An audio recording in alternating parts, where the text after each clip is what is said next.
खबर से अमल करते हैं ठट्ठा से। और additional deputy commissioner Munawwar Abbas Soomro की जेर सदारत गुटखा मावा मेन पुड़ी दीगर मंशियात की रोकथाम के मुतालिक अजलास मुनक्कद हुआ।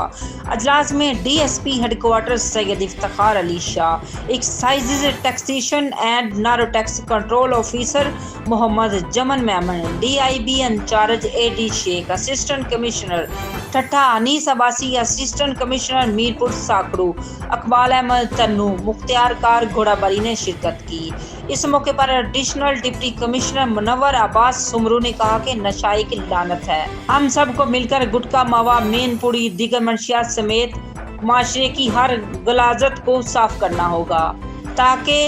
आम अवाम बिलाखुसूस नौजवानों पर गलत असर ना पड़े। उन्होंने मुतल्लिका अफसरान को हदायत की कि मंशियात की रोकथाम के मुतल्लिक महकमा दाखिला सिंध की जानिब से कलम 144 नाफज है, जिस पर अलमदार आमद को यकीनी बनाने के लिए मौसर इक़दामात किए जाएं ताकि गुटखा मावा दीगर मंशियात का खात्मा किया जा सके। उन्होंने कहा कि गुटखा मावा मेन पुड़ी और दीगर मंशियात नौजवानों को तबाह कर रहा है, जिसकी रोकथाम के लिए फौरी तौर पर बड़ा क्रैकडाउन शुरू करें और इस ज़मन में ज़िला भर की दाखिली और खारजी रास्तों पर कड़ी निगरानी की जाए ताकि गुटखा मावा और दीगर मंशियात में इस्तेमाल होने वाली मटीरियल की सप्लाई को रोका जा सके।